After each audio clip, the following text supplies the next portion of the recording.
नमस्कार, आप देख रहे हैं इंडिया वॉच और मैं हूं आपके साथ स्नेहा सिंह। वक्त हो गया सेंट्रल डिबेट का। सेंट्रल डिबेट में आज हम चर्चा करेंगे आज के संसद की कार्यवाही पे। संसद सत्र के दौरान आज खूब हंगामा देखने को मिला, लेकिन इस दौरान नेता विपक्ष और पीएम मोदी के भाषण खूब चर्चा में रहे। राहुल गांधी के भाषण ने पूरी तरीके से संसद की कार्यवाही को एक बार फिर से और चर्चा में ला दिया। राहुल गांधी ने संसद में सबूत दिखाए, बीजेपी ने हल्ला किया, ऐसे तमाम सवाल चर्चा में। लोकसभा में आज पीएम मोदी पहुंचे, वहीं विपक्ष पूरी तरीके से जय संविधान के नारे लगाता हुआ नजर आया। लोकसभा में संविधान पर चर्चा का आज दूसरा दिन। कांग्रेस सांसद और नेता प्रतिपक्ष राहुल गांधी संविधान पर अपनी बात रखते नजर आए। इस दौरान उन्होंने तमाम उदाहरण दिए। इस दौरान उन्होंने अडानी, लेटरल एंट्री, अग्निवीर समेत तमाम मुद्दे उठा करके सीधे तौर पर मोदी सरकार को घेरने की कोशिश की। शाम 5:45 पर पीएम मोदी का जब संबोधन शुरू हुआ तो इस दौरान पीएम मोदी ने साफ तौर से कह दिया कि कांग्रेस कोई भी मौका नहीं छोड़ती है संविधान पर सवाल खड़ा करने के। विपक्ष की तरफ से प्रियंका गांधी ने इसका जवाब कल ही दिया था। दूसरे दिन की शुरुआत संसदीय कार्य मंत्री किरण रिजिजू ने आज की और राहुल गांधी ने अपने भाषण में द्रोणाचार्य और एकलव्य का जिक्र किया। उन्होंने कहा कि जैसे द्रोणाचार्य ने एकलव्य का अंगूठा काटा है, वैसे ही आप हिंदुस्तान के युवाओं का अंगूठा काटते हो। इतना गंभीर आरोप आज की संसद में जिस तरीके से पीएम मोदी पर लगाया गया राहुल गांधी के द्वारा, यह वाकई बहुत ही गंभीर मुद्दा है। पीएम मोदी ने साफ तौर से कह दिया है कि उनकी सरकार ने महिलाओं को हर तरफ आगे बढ़ाने के लिए कोई कोर कसर नहीं छोड़ी है। संभल से लेकर अडानी से लेकर किसानों तक के मुद्दे को लेकर के लगातार चर्चाएं नजर आ रही थी, लेकिन इस बीच संविधान और मनुस्मृति की पूरी तरीके से बात करते हुए राहुल गांधी नजर आए। राहुल गांधी ने बीजेपी से एक कड़वा सवाल पूछ दिया कि बीजेपी मनुस्मृति को मानती है या फिर संविधान को। बीजेपी के लोग एक धर्म को दूसरे धर्म से लड़ाते हैं, गंभीर आरोप भी लगाए। स्थितियों को लेकर के अगर बात करें तो आज की संसद की कार्यवाही में वाकई संविधान पर चर्चा खूब हुई और इस चर्चा के दौरान आरोप प्रत्यारोप भी खूब लगे। हालांकि जिस तरीके के आरोप लगाए गए हैं पीएम मोदी के ऊपर, मोदी सरकार के ऊपर, इसको लेकर के स्थिति संसद की बहुत ही स्पष्ट नजर आई और अनुराग ठाकुर ने राहुल गांधी पर जिस तरीके से पलटवार किया और कहा कि संविधान के पन्नों की संख्या भी राहुल गांधी नहीं जानते और राहुल गांधी संविधान को हाथ में लेकर घूमते हैं। फिलहाल आज हम इन सब मुद्दों पर चर्चा करेंगे और चर्चा के लिए आज हमारे साथ हमारा एक्सपर्ट पैनल जुड़ चुका है। आपको मिलाते हैं हमारे एक्सपर्ट पैनल से। हमारे साथ बीजेपी नेता विवेक श्रीवास्तव जुड़ चुके हैं, राजनीतिक विश्लेषक अंशुमान दुबे जुड़ चुके हैं, हमारे साथ वरिष्ठ पत्रकार सुनील त्रिपाठी जुड़ चुके हैं, कांग्रेस प्रवक्ता सुंदरम पाठक जुड़ चुके हैं। पहले तो आप सभी का इंडिया वॉच में बहुत बहुत स्वागत है। विवेक श्रीवास्तव जी, आज संसद के सत्र के दौरान पूरी तरीके से एक के बाद एक राहुल गांधी ने पीएम मोदी पर गंभीर सवाल खड़े किए। संविधान पर चर्चा का आज दूसरा दिन था और संविधान को लेकर के जिस तरीके से राहुल गांधी ने सवाल पूछा है कि मनुस्मृति को मानती है बीजेपी या संविधान, क्या प्रतिक्रिया है आपके इस पर? देखिए, मैंने विवेक श्रीवास्तव जी, जिनकी पार्टी का और जिनके परिवार का संविधान को धोखा देने का पुराना इतिहास है जी, वो आज संविधान की दुहाई दे रहे हैं। ये बताता है कि देश में संविधान का राज कायम है। ये सिलसिला स्नेहा जी आज से नहीं शुरू होता जी। संविधान सभा ने जब इस देश का संविधान सौंपा, उसके बाद से ही उसमें छेड़छाड़ नेहरू जी के ज़माने से शुरू हो गई जी। 370 के आड़ में 35 से जो घुसेड़ी गई संविधान में, वो किस सदन से पास कराई गई थी। इसके आगे इमरजेंसी के दौरान 42वां संविधान संशोधन पूरा विपक्ष जेल में था जी। किस सदन में उस पर चर्चा हुई थी। और जो आज आरोप लगा रहे हैं कि आपने एकलव्य की तरह नौजवानों का अंगूठा कटवा दिया जी। इमरजेंसी के दौरान इन्होंने बहुसंख्यक समाज के नौजवानों की जबरिया नसबंदी करवाई थी। देश गवाह है किसी अल्पसंख्यक समाज के नौजवान की नसबंदी नहीं हुई थी। जनसंख्या में योगदान क्या केवल बहुसंख्यक समाज का है? लेकिन जनसंख्या को टारगेट करके इन्होंने बहुसंख्यक समाज के लोगों के साथ साथ ऐसे नौजवानों की भी नसबंदी कराने का काम किया जो शादीशुदा नहीं थे। वो पाप देश ने देखा है, भोगा है और इनको सत्ता से उतार के फेंका है। जी। सुप्रीम कोर्ट ने साहबानों पकड़ में फैसला दिया। सुप्रीम कोर्ट के उस फैसले को पलट करके देश में शरीयत लागू करने का काम किसने किया? आप मनुस्मृति की बात करते हैं। ये देश आपसे पूछता है कि संविधान के ऊपर शरीयत लागू करने का पाप किसने किया? ये देश संविधान से चलेगा या शरीयत से चलेगा? फैमिली पेंशन में शरीयत लागू करने का काम किसने किया? वक्फ बोर्ड इस देश में ला करके इतनी पावर देने का काम किसने किया? मुस्लिम पर्सनल लॉ बोर्ड बनाने का पाप किसने किया? ये किस संविधान में वर्णित था कि आप मुस्लिम पर्सनल लॉ बोर्ड बनाइए? वक्फ को ताकत दीजिए कि वक्फ किसानों की जमीन कब्जा करती घूम रही है पूरे देश में, किसान हाहाकार कर रहा है। ये किस संविधान में था? और तो और न्याय के प्राकृतिक सिद्धांतों से खिलवाड़ करते हुए आप 1991 का प्लेसेस ऑफ वर्शिप एक्ट लाते हैं कि अदालत नहीं जा सकता व्यक्ति। ये सारे खिलवाड़ भारत के संविधान के साथ, संविधान वेत्ताओं के उस विचार मंथन के साथ करने का काम कांग्रेस ने किया जी। और आज हमसे कहते हैं कि हमने नौजवानों के क्लब का अंगूठा काट लिया। हमने उन नौजवानों को रोजगार दिया। हमने 2 करोड़ रोजगार का प्रतिवर्ष का लक्ष्य दिया था। मुद्रा योजना में हम 41 करोड़ से ज़्यादा लोगों को मुद्रा योजना का लाभ दे चुके हैं। ये अग्निवीर योजना का विरोध करते रह गए। हरियाणा से सबसे ज़्यादा अग्निवीर भर्ती हुए और हरियाणा से भारतीय जनता पार्टी की तीसरी बार सरकार बनी। क्या ये कम है हमारे फैसले पे जनता की मुहर बताने के लिए? लोकतंत्र में स्नेहा जी जनता जनार्दन होती है। कोई गांधी परिवार का युवराज, कोई गांधी परिवार की युवराज्ञी हमारी किस्मत का फैसला नहीं कर सकती। हमारी किस्मत का फैसला लोकतंत्र में जनता करती है और जनता ने फैसले दर फैसले नरेंद्र मोदी जी की भारतीय जनता पार्टी की सरकार के पक्ष में फैसले लिखे हैं। दुर्भाग्य है कांग्रेस के युवराज का कि उनको ये फैसले अभी भी समझ में नहीं आते। ये उनकी समझ का दोष है। ठीक है। कोई अच्छा ट्यूशन उनको अपने लिए रखना चाहिए जो उनका ज्ञान वर्धन कर सके। ठीक है। और इस सुंदरम फैसले पाठक जी, को समझने की उनके में कैपेबिलिटी ला सके। सुंदरम पाठक जी,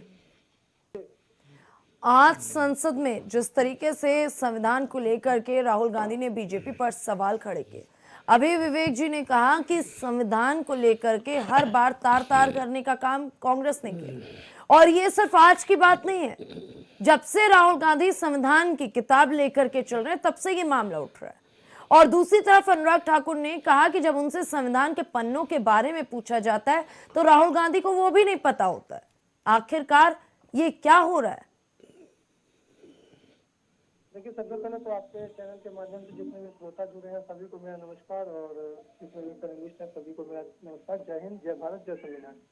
देखिए, जिस तरीके से बात हो रही कि संविधान की जी, तो यही भारतीय जनता पार्टी है जो संविधान की पन्नों को जलाती है। यही वो भारतीय जनता पार्टी है जो बाबा साहब भीमराव अम्बेडकर के पुतले दहन करती है। और ये कह रहे कि हम संविधान को मानते हैं। कैसे मानते हैं? सुंदरम स्नेहा जी, जी आपत्तिजनक बयान है। कब भारतीय जनता पार्टी ने संविधान की पत्तियां जलाई?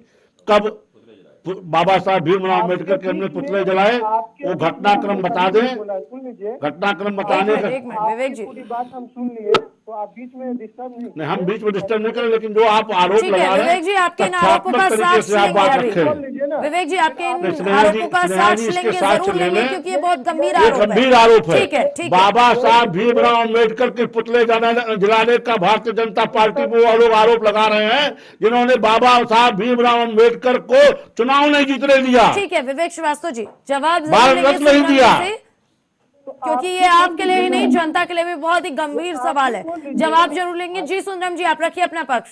भारतीय जनता पार्टी के प्रवक्ता को बोलिए कि वो पूरे टाइम में खुद ही बोल रहे हैं, दूसरी की बात ही ना सुने। नहीं, झूठ क्यों बोलते हैं? ठीक है विवेक जी, ये साक्ष्य लेंगे उनसे। स्नेहा जी तथ्यात्मक जानकारी ले लें। कल विवेक जी मैं एक कह तो रही हूँ घटनाक्रम- आपसे, आप शांत होइए, मैं उनसे साक्ष्य लूंगी उनकी इन बातों का। डिबेट नहीं होनी चाहिए। जी सुंदरम जी, रखिए अपना पक्ष। जब भारतीय जनता पार्टी जिस तरीके से अभी हमने बोला कि संविधान की पत्तियां जला रही है, बाबा साहब भीमराव अम्बेडकर के पुतले दहन कर रहे हैं, हर जगह इस देश के पूर्व प्रधानमंत्री की हो या बाबा साहब की हो या किसी भी तरीके की जो इस देश के लोगों के लिए विभूति है, उन सभी के मूर्ति को तोड़ा जाता है, उस समय भारतीय जनता पार्टी कहाँ रहती है? भारतीय जनता पार्टी पे बेशक हमने सवाल उठाया है। और दूसरी बात, स्नेहा जी एक भारतीय मिनट विवेक जी, पूरी बात सुनने दीजिए, मैं आपके सवाल का जवाब जरूर लूंगी। हमारे नेता राहुल गांधी जी ने कहा कि इस देश के युवाओं को अंगूठा काट लिए एकलव्य की तरह। बिल्कुल काटा गया है। जो लड़के 1.5 लाख युवा जिनका सिलेक्शन हो चुका है, वो चाहे एयरफोर्स में हो, एलियन नेवी में हो या विभिन्न प्रकार के सेना में, उन सभी को रद्द करके ये लोग कह रहे हैं अग्निवीर के तहत आने के लिए। और इन लोगों का जिन लड़के का 21 साल में बहाली हुआ है, 2 साल उसका पेंडिंग रह गया हो, तो 23 साल उनका उम्र हो रहा है, तो फिर वो 21 साल में अग्निवीर की तरह स्नेहा जी मेरे प्रश्न का उत्तर अभी शेष है। विवेक जी मैं लूंगी, जरा संयम बरतिए। अगर ये युवाओं को अंगूठा काटना नहीं हुआ तो क्या हुआ? आप युवाओं को उनके हिसाब से दे नहीं रहे, कॉन्ट्रैक्ट पर हर कुछ कर रहे हैं। जितनी भी सरकारी संपत्तियां उन सभी को आप पूंजीपति के हवाले बेच रहे हैं। इस देश के जितने बंदरगाह हैं वो अडानी को दे रहे हैं। इस देश के हर जंगल है आप उसको दे रहे हैं। इस देश के रेलवे है वो आप अडानी के हाथ में बेच रहे हैं। एक अडानी को बचाने के लिए आप अपना पूरा तंत्र लगा दे रहे हैं। आखिर अडानी के नाम पे भारतीय जनता पार्टी इतनी तिलमिला क्यों जाती है? अगर हमने अडानी के ऊपर मांग किया है तो फिर भारतीय जनता पार्टी उसकी बचाव क्यों कर रही है? ठीक है, एक व्यक्ति के लिए पूरे देश के पक्षों को बचाव कर रही है।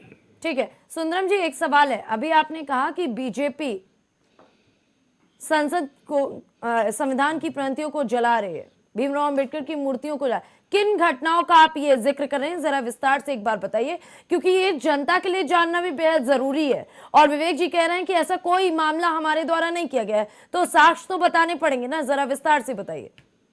जी बिल्कुल, हमको 2 से 3 मिनट का टाइम दीजिए, हम आपको बता दे रहे हैं। अंशुमान जी, आरोप अभी बहुत ही गंभीर लगाए गए हैं बीजेपी के ऊपर, क्या कहता है आपका विश्लेषण? देखिए स्नेहा जी, मैं एक बात तो स्पष्ट रूप से कहना चाहता हूँ, जी। शुरुआत उसी से करूंगा कि मैं वर्तमान में जो भारतीय संविधान है, मैं इसकी कोई इज्जत करता नहीं। ये क्या, ये कौन सा? मैं बता रहा हूँ, मैं इसको मानता हूँ क्योंकि देश में यही संविधान लागू है, तो इसको मानना मेरी मजबूरी है।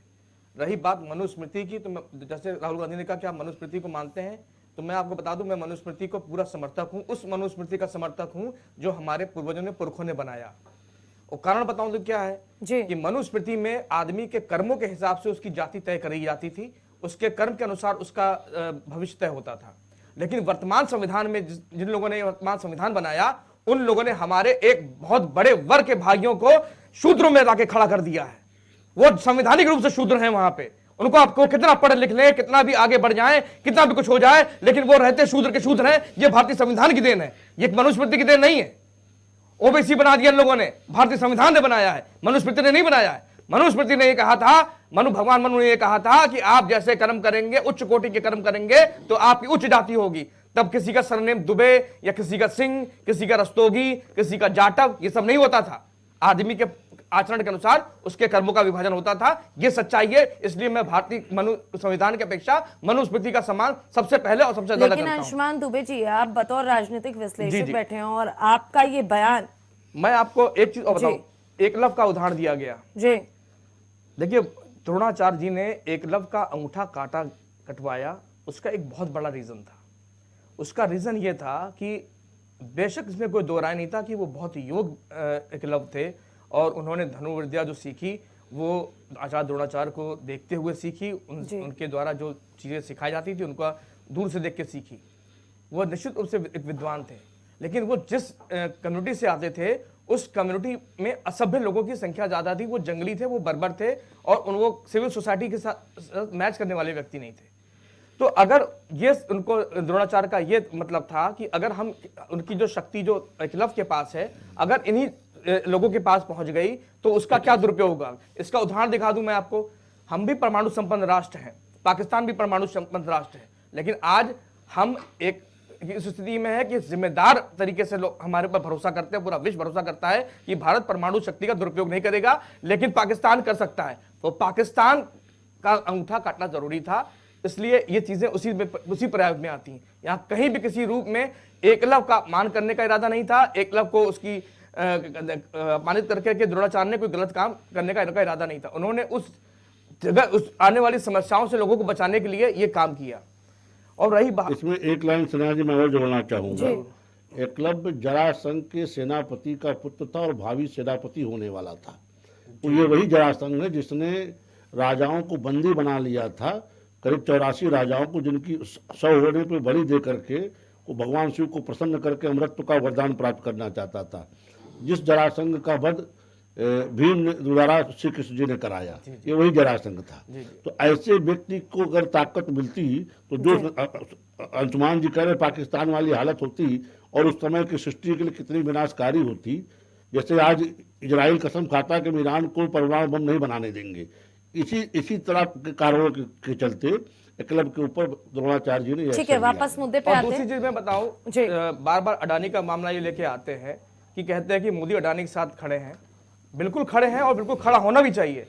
हमारे उद्योगपतियों को बाहर की विदेशी शक्ति जो भारत की तरक्की से बिल्कुल तिलमिलाए बैठे हुए हैं, किसी भी येन केंद्र प्रकार भारत के उद्योगपतियों को बदनाम करके भारत की अर्थव्यवस्था को तोड़ने का प्रयत्न करते हैं, कांग्रेस पार्टी और उनके युवराज उसी के साथ खड़े हैं।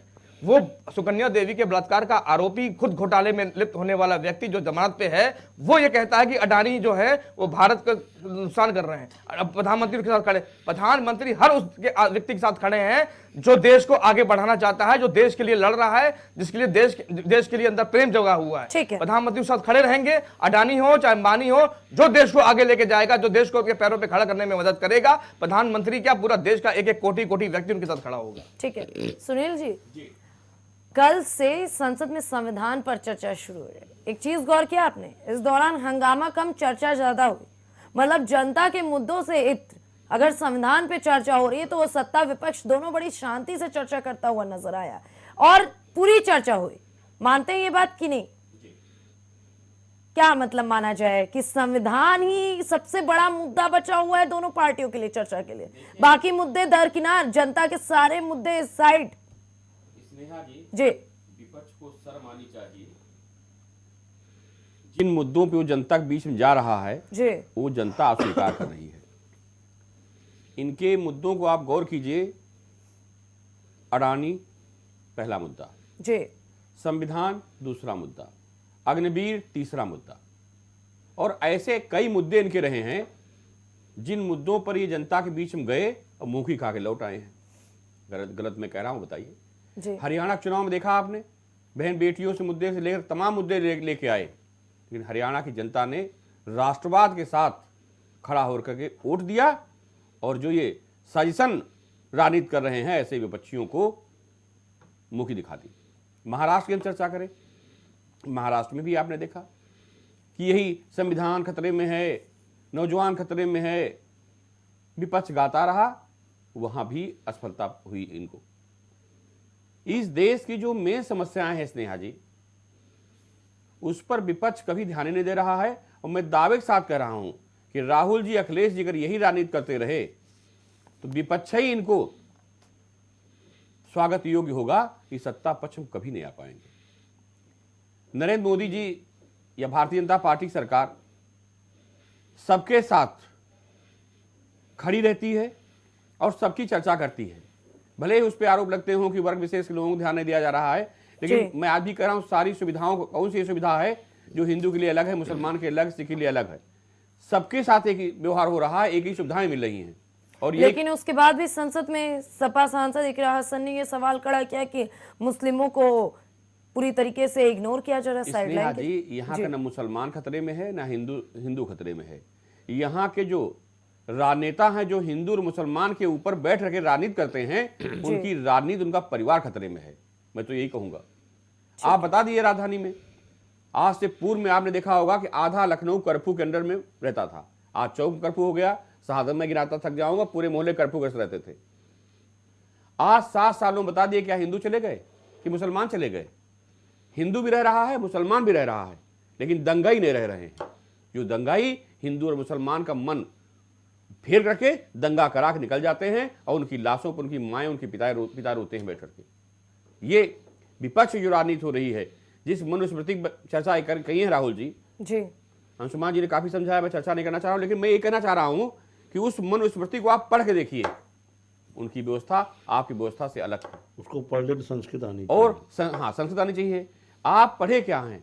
आपकी राजनीति तो केवल एक वर्ग विशेष को लेकर हुई।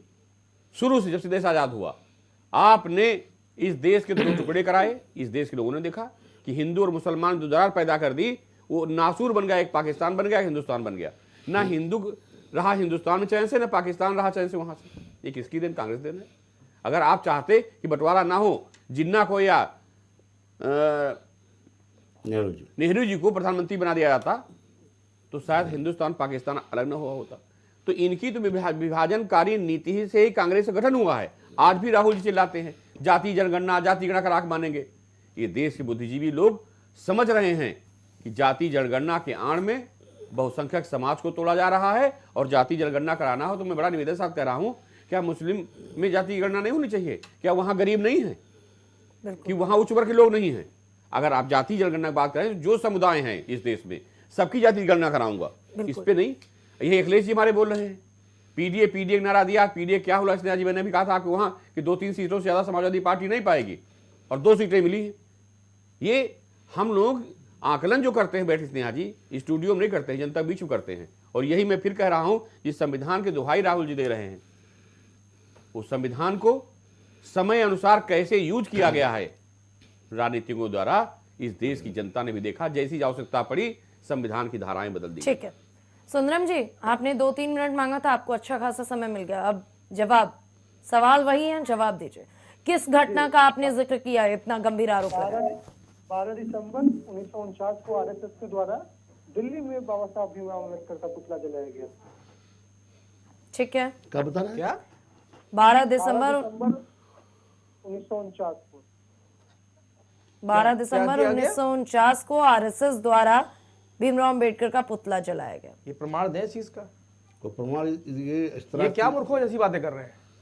सुंदरम जी, आपके हिसाब से जवाब नहीं ना मिलेगा। अरे बताइए, हमको बताइए, प्रमाण दे दीजिए भैया। आप भाजपा के प्रवक्ता बन जाए ना, अब राजनीति विशेषज्ञ जो बने हुए हैं। अरे भाई, देश अरे ठीक है, प्रवक्ता ठीक है, हम तो एक मिनट, सुनील जी, मैं भारत का अगर सनातन का उन्होंने प्रवक्ता हूँ भैया। सुनील जी और अंशुमान जी, अगर उन्होंने बात की है तो उस पर प्रमाण के लिए उन्हें समय तो दीजिए, बोलने तो दीजिए।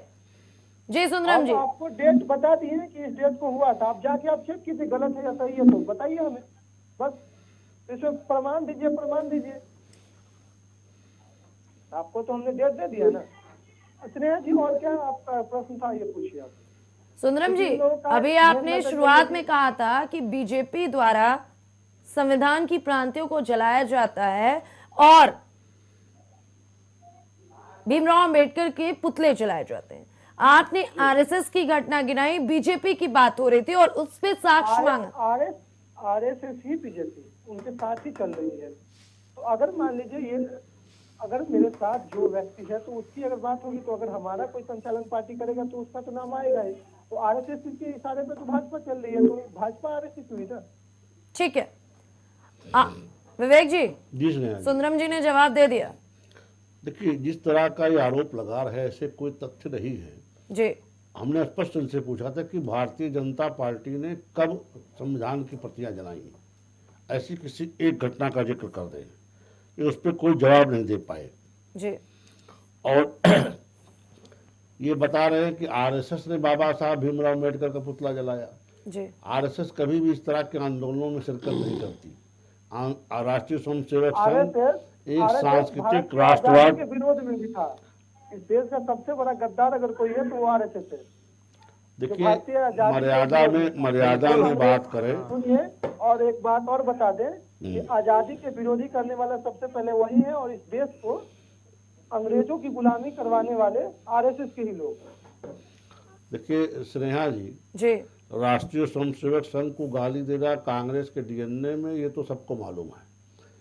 कभी कांग्रेस अपने डीएनए में झांक लेती कि जो कांग्रेस अंग्रेजों के और इंडियंस के बीच में सेतु का काम करने के लिए बनाई गई थी, और भैया, इनके वो आप लोग की पार्टी कर नेहरू रही है, जी वो लेडी RSS माउंटबेटन की करती थी। सिगरेट जलाते थे वो RSS कर और रही थी। सरकार से वजीफा पाते थे, और चाहे जवाहरलाल नेहरू हो चाहे मोतीलाल नेहरू हो, सबने सरकार के प्रति शपथ पत्र दिया कि हम ब्रिटिश हुकूमत के प्रति वफादार रहेंगे, क्राउन के प्रति। अरे, ये शपथ पत्र दिया है कि अच्छा, नहीं दिया एक है? बड़े अफसोस की बात मैं सुंदरम जी और विवेक जी दोनों लोगं से कहूंगी। विवेक जी, सुंदरम जी और विवेक जी, आप लोग चर्चा आज की स्थिति पे कर रहे हैं, और सुंदरम जी आप 1949 की बातें गिना दिए, विवेक जी ने आजादी की बातें गिना दी, लेकिन आज आप लोग संविधान पे सवाल खड़े कर रहे हैं ना, तो आज पे क्यों नहीं चर्चा कर रहे हैं? और जब आप लोग संविधान को लेकर के इतने अच्छे से एक दूसरे के मुद्दे पे बहस कर रहे हैं सदन में, तो जनता के मुद्दे पे आप कहते हैं, सुंदरम जी गौर कीजिएगा, जनता के मुद्दे पे आप कहते हैं कि बीजेपी सदन ही नहीं चलने देती है। सुंदरम जी जी जवाब। भारतीय जनता पार्टी अगर कहीं भी किसी भी सदन में जो मुख्य लोग होते हैं, प्रधानमंत्री जी, क्या उनका आना उचित रहता है या अनुचित रहता है? तो उनका आना तो उचित है। जब वो नहीं आते हैं तो विपक्ष मांग करेगी, जब आती है तो भारतीय जनता पार्टी हल्ला करती है। उनसे कोई सवाल पूछा जाता है तो वो डायरेक्ट ऑब्जेक्शन करते हैं कि वो हल्ला करना शुरू कर देते हैं भारतीय जनता पार्टी। तो क्या ये सदन पूरी तरीके से अच्छे से चल रही है? आप ही बताइए कि इस सत्र में सदन चल रही है। लेकिन सदन चलने की जिम्मेदारी तो सत्ता विपक्ष दोनों की बराबर की होती है ना। विपक्ष की तो यही मांग है ना कि प्रधानमंत्री जी सदन में रहे, हमारे सवालों का जवाब दे।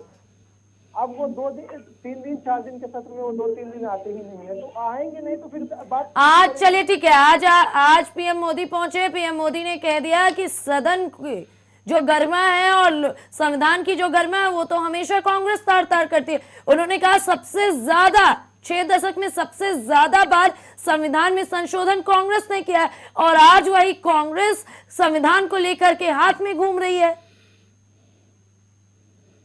तो आपने कहा कि 6 बार ने हमने संशोधन किया, तो संशोधन की हमें जब जरूरत थी और देश हित में हमने संशोधन किया। और दूसरी बात, नरेंद्र मोदी जी कब ऐसा, आप ही बताइए ना, कि जिस तरीके से चाहे वो राज्यसभा सांसद हो चाहे लोकसभा के हैं, दोनों के जो स्पीकर हैं, अगर उनसे विपक्ष किसी तरह की मांग करते हैं तो वो एक तरफा फैसला जो देते हैं, तो क्या ये भी उचित है? वो विपक्ष की बात को भी तो सुना जाए। तो जब आप सदन में विपक्ष की बात ही नहीं सुनिएगा तो जनता की बात कैसे हम सुनेंगे? तो जो हमारी अगर बात आप तक नहीं हो पाएगी तो जनता की बात आप तक हम कैसे पहुंचाएंगे? विवेक श्रीवास्तव जी, तो आप क्या श्रेया जी? फिर से वही गंभीर आरोप, क्या सदन में पीएम मोदी की उपस्थिति चाहिए कांग्रेस को, पूरे विपक्ष को, और सदन चलने की जिम्मेदारी आप लोगों के ऊपर होती है, और आप लोग सदन चलने नहीं देते, जनता की बातों को सुनना नहीं चाहते। और आज जिस तरीके से पीएम मोदी आए तो उन्होंने एक तरफा अपनी बातें कह दी, इनकी बातें नहीं सुनी। स्नेहा जी, इनकी बातों में सुनने के लिए क्या है? जब हमको मालूम है कि आप जॉर्ज सोरोस से फंडेड हैं और जॉर्ज सोरोस के फंडेड एनजीओ की रिपोर्ट को लेकर के आप संसद की गतिविधि रोकना चाहते हैं, आपकी सत्यनिष्ठा संदिग्ध है, आप कहाँ से फंड पाते, देश विरोधी तत्वों की गोद में आप खेल रहे हैं, तो ऐसे तत्वों के प्रधानमंत्री गंभीरता से लें। ये देश के भविष्य के साथ धोखा है। जहाँ तक प्रधानमंत्री जी का सवाल है, सदन में उन्होंने बराबर जवाब दिया। अभी आपने बड़ा माकूल प्रश्न उठाया कि देश के मुद्दों पे चर्चा में दिक्कत है विपक्ष को, बिल्कुल संविधान पे चर्चा में सदन में आ गए।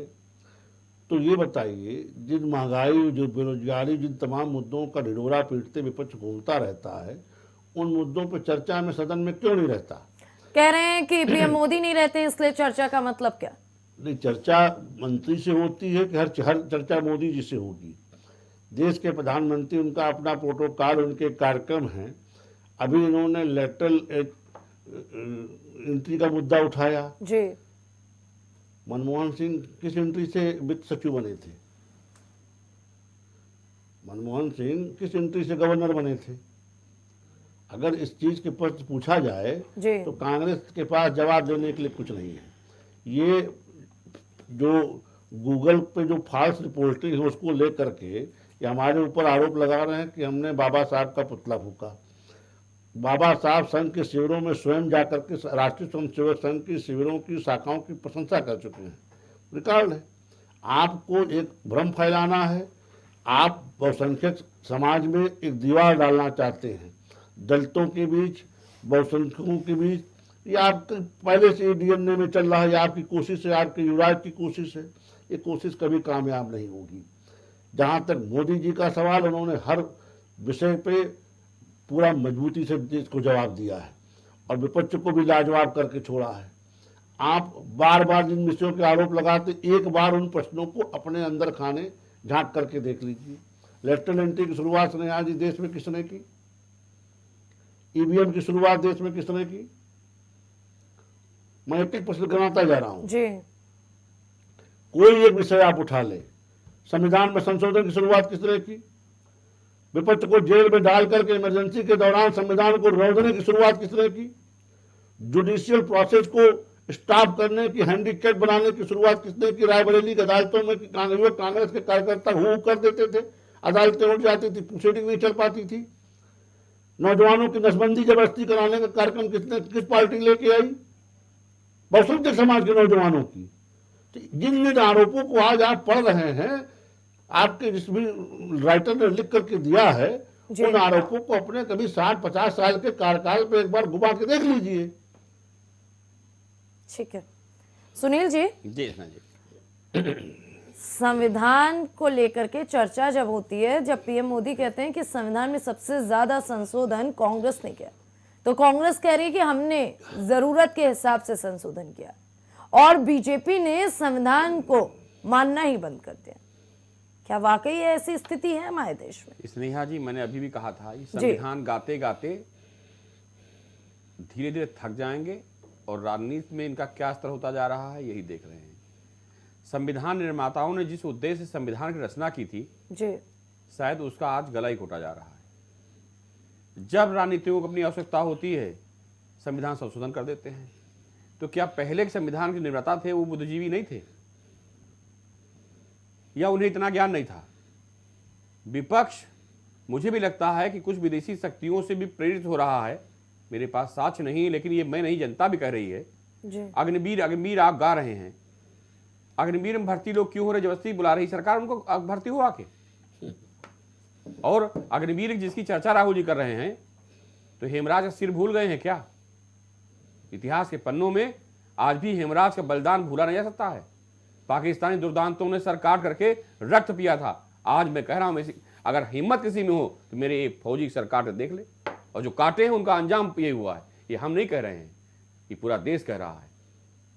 तो आप संविधान, अग्निवीर, स्नेहा जी, अग्निवीर लोगों को इसलिए खल रहा है, मेरा अपना विचार है जी, कि अगर ईश्वर न करे कोई दंगाई उस मोहल्ले में पहुंचता है और बहन बेटियों को आबरू लूटने का प्रयास करता है, तो जो अग्निवीर पैदा होगा वो अर्जुन तरह उस क्षेत्र में पैदा होगा और उसको मुंह तोड़ जवाब देगा। यही चीज कांग्रेस खल रही है, यही विपक्ष खल रहा है। अग्निवीर अग्निवीर, अरे अग्निवीर में कितने फौजी मारे जा रहे हैं, सम्मान से जा रहे हैं इस मात्र भक्ति में, देश की सेवा करने के लिए, और आप वही अग्निवीर गा रहे हो। अग्निवीर नहीं गाओ। आपने भी अच्छा कहा कि संसद में चर्चा होनी चाहिए जनता की समस्याओं लेके। आप कह रहे हो महंगाई है, भ्रष्टाचार है, बेरोजगारी है, तो जरा उस जनता के लिए भी 4 सवाल संसद में बोलने प्रयास कीजिए। सुनिए मान्यवर, सुनिए, हेलो, एक सेकंड जी। महंगाई जनता की समस्या नहीं है, तो ये किसकी जिम्मेदारी है? ये हम मीडिया की जिम्मेदारी है। बात तो यही हो रही है ना जिम्मेदारी राहुल जी की, अखिलेश जी बात की तो यही है ना कि कब आप लोगों ने महंगाई और बेरोजगारी पे चर्चा कर लिया, और अभी विवेक जी ने कहा जी, आज एक मिनट बताइए।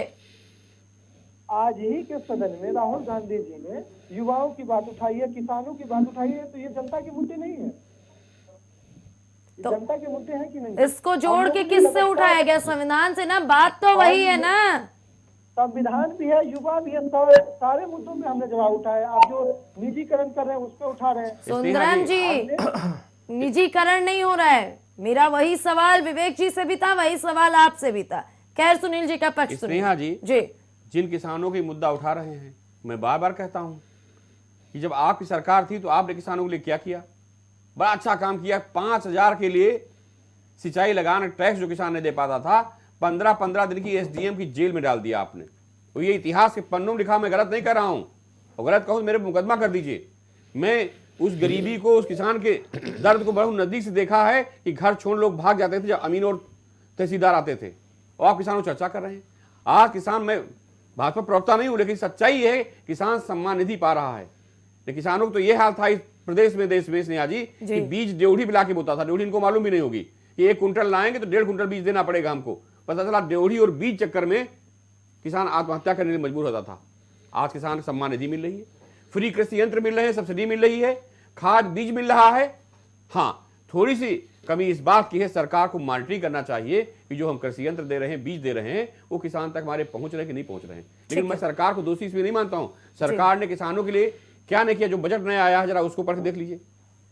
तो आपको खाली मोदी जी से नफरत है, अडानी जी से नफरत है, क्योंकि मोदी जी राष्ट्रवाद पे चलते हैं। अडानी जी जो है वो देश की अर्थव्यवस्था की रीढ़ में मानता हूं उनको। और जो अंशुमान जी कह रहे हैं, गलत नहीं कर, वरिष्ठ पत्रकार हैं, कि विदेशी ताकतें भारत की बढ़ती हुई अर्थव्यवस्था को डैमेज करने के लिए एक नया मोहरा खोल रही है। उसमें हमारे राहुल जी और अखिलेश जी घुसे हुए हैं कि अडानी। ठीक है। अंशुमान जी, क्या कहता है आपका विश्लेषण? अभी श्रेया जी, सुंदरम मैं एक चीज और जोड़ना चाहूंगा 1 मिनट के लिए। इनकी हिमाचल प्रदेश में सरकार है, शौचालय पे पर सीट 25 रुपया टैक्स लगा रही है। हम हर आदमी को, हर घर को शौचालय मुहैया करा रहे हैं, और ये शौचालय पे टैक्स लगा रहे हैं। तो इस टैक्स से महंगाई बढ़ती है घटती है? स्टेट वेट इन्होंने बढ़ाया कि इनके, आज भी आप उठा के देख लीजिए, डीजल पेट्रोल देश में अगर कहीं सबसे ज्यादा महंगा होगा तो जहाँ कांग्रेस शासित राज्य वहाँ है। ये किस तरह से महंगाई पे चर्चा कर सकते हैं? विवेक जी, तेलंगाना में ठीक है। और स्नेहा जी, इतना ही नहीं जी, ये बार बार बेरोजगारी की बात करते हैं, अग्निवीर की बात करते हैं। अग्निवीर में जो बच्चा जाएगा, पहले तो नौजवान को, देश की जवानी को सेना में काम करने का अवसर मिलेगा। जी, सेना कोई बेरोजगारी उन्मूलन का कार्यक्रम नहीं चलाती। सेना अपने विज्ञापन में स्पष्ट करती कि अगर आप में वो जोश और जुनून है कि आपकी जवानी देश के काम आ सके, तब आप आइए।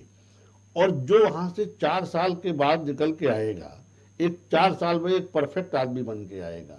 उसके लिए अर्धसैनिक बलों के रास्ते खुले हैं, प्रदेशों में पुलिस बलों के रास्ते खुले हैं। इसके बावजूद भी यदि वो रिटायरमेंट के बाद कोई काम धंधा करना चाहता है तो इतना सरकार से उसको मिल जाता है कि अपना एक व्यवसाय डाल सकता है, वो एक परफेक्ट आदमी होगा। हम एक सशक्त भारत की कल्पना के साथ चल रहे हैं, ये अशक्त भारत की कल्पना करते हैं।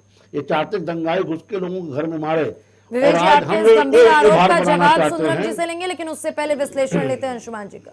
अंशुमान जी। देखिए स्नेहा जी, जिन संविधान निर्माताओं ने कांग्रेस के नेतृत्व में संविधान की रचना करी, निर्माण किया, वो इस तरह से किया कि उन्होंने पूरे देश को हमारे ऐसा संविधान दिया जो भाषा, प्रांत, नस्ल, धर्म, जाति के आधार पर बांटता ही चला आया। वो कभी भी एक नहीं कर पाया इन मुद्दों पे, भारत को कहीं भी नहीं कर पाया। एक उदाहरण नहीं है उसका।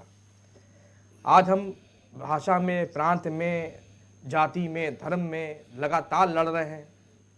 हम नस्ल की लड़ाई लड़ रहे हैं। ये सब देखने को लगातार मिल रहा है। तो इसलिए मैं फिर कहता हूं, दोहराता हूं कि भारत का वर्तमान संविधान मानने योग्य नहीं है। ये मजबूरी है मानने की, क्योंकि हमारे पास दूसरा कोई संविधान कानूनी रूप से मान्य नहीं है।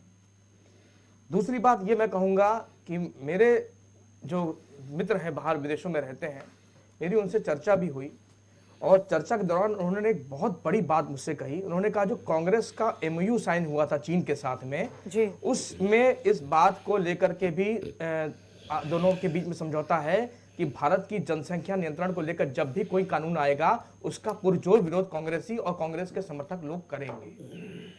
दूसरी सबसे महत्वपूर्ण बात यह है कि भारत में वो किसी भी सूरत में भारत एक बड़ी आर्थिक शक्ति चीन के समकक्ष बन के ना उभरे, उसके लिए इन्होंने सीमाओं को भी ऐसे लोगों से बढ़ावा दिया है जहां पे आप देखिए ईसाई बहुत बड़ी संख्या में है, जहां क्या कहते हैं मुसलमान बड़ी संख्या में है।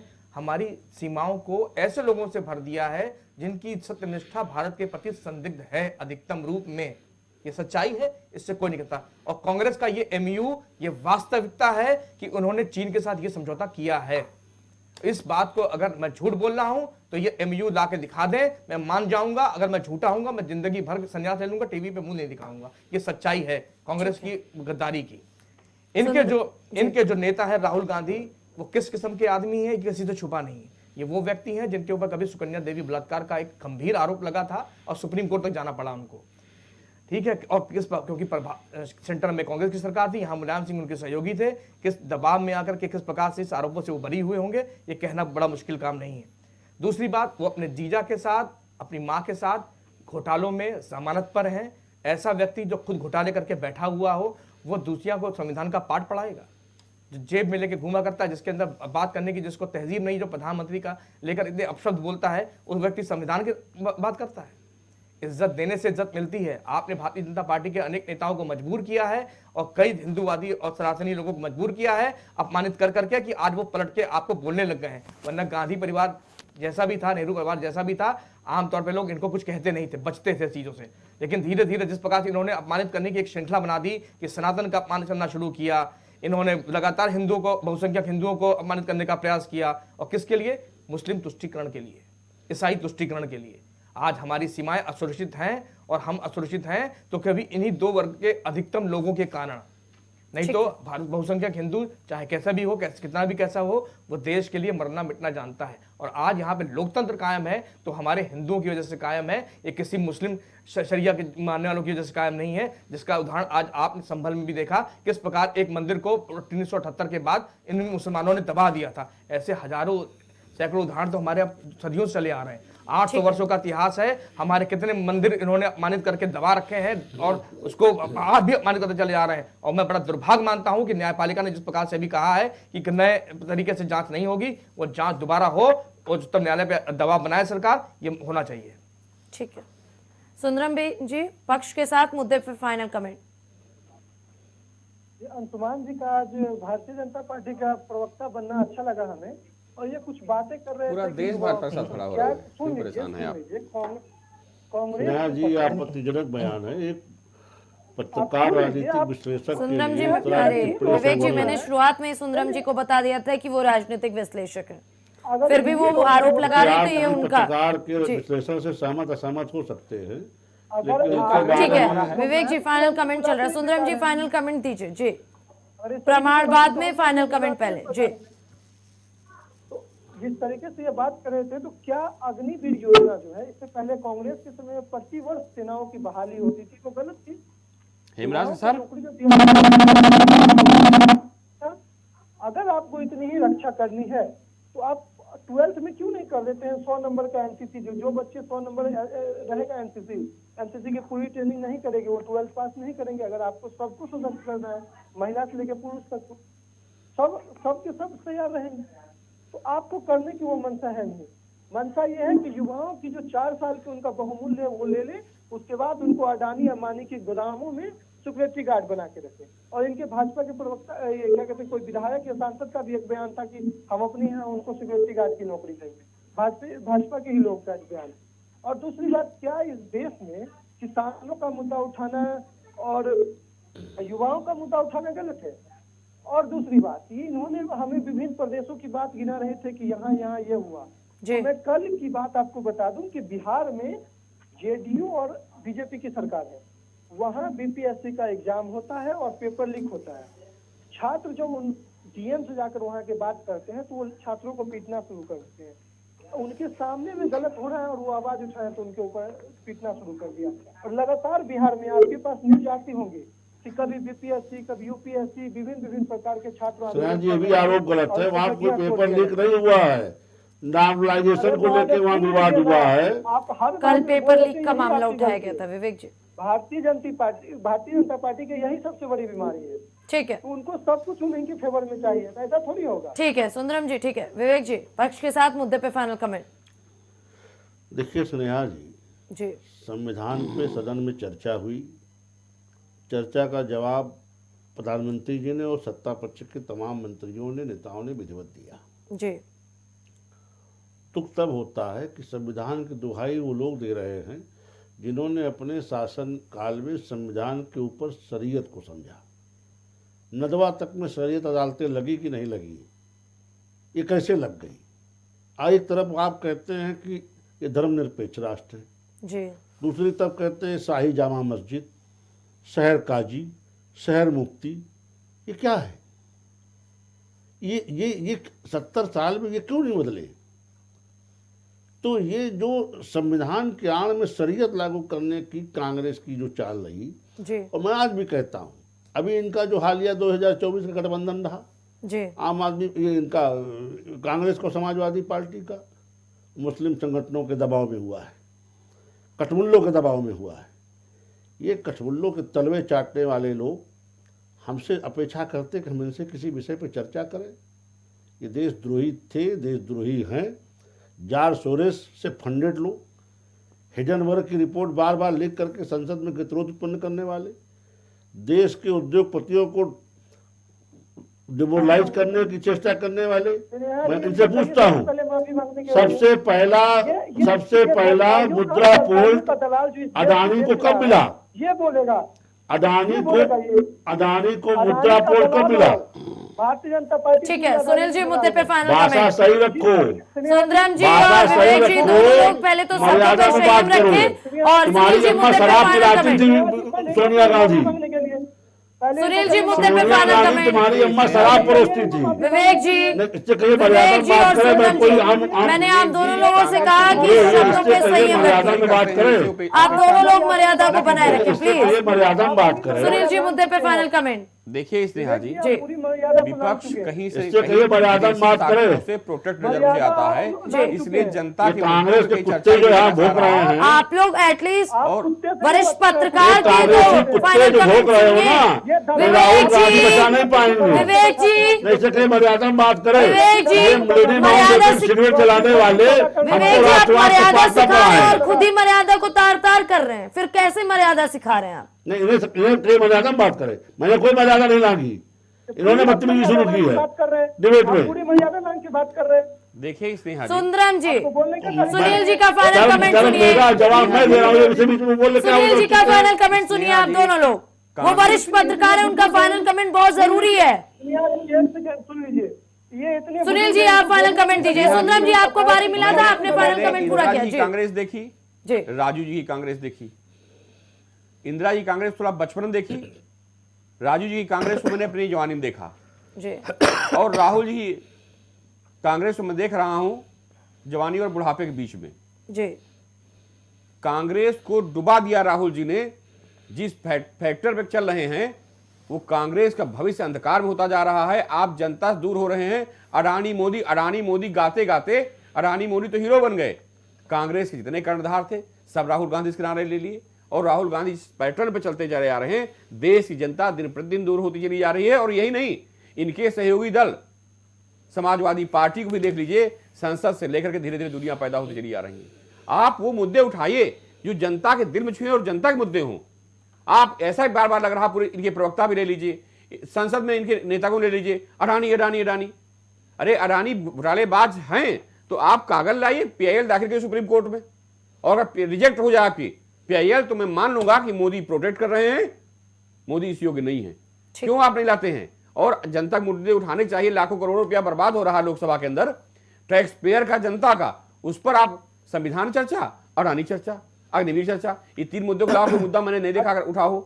अभी सुंदरम जी ने आज कहा तो कि आज अरे स्नेहा जी, एक दिन हम गीत गा दिए बेरोजगारी का मुद्दा तो विपक्ष कब से गाता चला रहा है। सड़कों में मैंने देखा लाठियां उठाते हो इनके नेताओं को, समाजवादी पार्टी नेताओं सुंदरम को। जी आप किन शब्दों का इस्तेमाल कर रहे हैं? वो वरिष्ठ पत्रकार हैं, बीजेपी या फिर किसी अन्य पार्टी के प्रवक्ता नहीं है। प्लीज सुंदरम जी, आप वरिष्ठ पत्रकार के लिए ऐसे शब्दों का इस्तेमाल मत कीजिए प्लीज। सुंदरम जी, ये सुनते होते सुंदरम जी, तो देश बिल्कुल में गलत राज बात है। करते वरिष्ठ होते। पत्रकार के लिए ऐसे शब्दों का राज इस्तेमाल करते बिल्कुल होते। मत कीजिए प्लीज। महोदय बिल्कुल गलत शब्दों का इस्तेमाल किया है आपने। आप कांग्रेस के एक राष्ट्रीय पार्टी के प्रवक्ता होके आप बीजेपी या किसी अन्य पार्टी के लिए जब नहीं इनके इस्तेमाल कर रहे राहुल हैं। गांधी प्रधानमंत्री बोलता रहा कि मोदी गया, महोदय बोल रहे हैं, तो अगर ये बोलते बुरा मानने की बात नहीं है। स्नेहा जी, इनकी बाणी नहीं, हम तो यही लाठियां डंडे निकालते कांग्रेसी रहते कुत्तों हैं। का चरित्र है। ये तो इनके संस्कार हैं जो राहुल गांधी ने इनको दिए हैं। आयुष्मान जी, मुद्दे पे फाइनल कमेंट कीजिए। देखिए स्नेहा जी, जी। कांग्रेस पार्टी का जन्मदाता सुंदरम जी, प्लीज। आप डिबेट में सुन लीजिए। नहीं सुनेंगे। सुंदरम जी, नहीं सुनिए ना तो आप मत सुंदरम जी, शब्दों की मर्यादा को बनाए रखिए प्लीज। सुंदरम जी, आपके चैनल में हम कल से नहीं बैठेंगे। अरे मत बैठ तू। सुंदरम जी, अंशुमान जी, सुंदरम जी, जिन्होंने लोगों को आप रख रहे हैं अपनी सुंदरम जी, बोलने का बहुत बहुत धन्यवाद आपका। जी अंशुमान जी, देखिए मुद्दे पे फाइनल स्नेहा कमेंट। जी, कांग्रेस पार्टी को जन्म देने वाला थे उन्हीं ने अपने जन्म दिया कांग्रेस को, और किस आशय से जन्म दिया। जो डीएनए अंग्रेजों का था वो डीएनए कांग्रेस के गद्दारों में आज भी सम्मिलित है, इसमें कोई दो राय नहीं। पहले हम थे, अंग्रेजों की दलाली की गई कांग्रेस के नेताओं द्वारा, इस्लामिक राष्ट्र बना दिया गया अलग से भारत को काट करके। अब वही जो सोरोस को लेकर के चल रहा है, चीन को लेकर चल रहा है, उसकी दलाली कर रहे हैं राहुल गांधी लगातार। मैं बार बार कहता हूं कि राष्ट्रीय सुरक्षा के लिए सबसे बड़ा खतरा है राहुल गांधी और उसका क्या कहते हैं पूरा जो चरित्र है, उसका जो पूरी पार्टी है, ये देश के लिए बड़ा खतरा है। इस पर गंभीर रूप से नजर रखने की जरूरत है, इस पर कार्रवाई की जरूरत है। इसको किसी प्रकार से इनको छूट देने की जरूरत नहीं है। संविधान की रक्षा तभी होगी जब संविधान सबको बराबरी का हक देगा, बराबरी का कानून देगा और समान अवसर देगा। जब तक संविधान में यह व्यवस्था नहीं है और इसमें तमाम प्रकार के धार्मिक, जातिगत, भाषाई और नस्लीय तुष्टीकरण रहेंगे, यह संविधान दो कौड़ी का है और दो कौड़ी का ही माना जाएगा। फिलहाल हमारी चर्चा में बस इतना है। आप सभी का बहुत बहुत धन्यवाद। जिस तरीके से संविधान को लेकर के लगातार अपशब्दों का इस्तेमाल किया जा रहा है और संविधान को लेकर के दुहाई दी जा रही है, रक्षक बनने की कोशिश की जा रही है, उसको लेकर के आज चर्चा हुई और कहीं ना कहीं आरोप प्रत्यारोप खूब देखने को मिले। फिलहाल ऐसे तमाम मुद्दों पर चर्चा परिचर्चा देखने के लिए बने रहे इंडिया वॉच के साथ।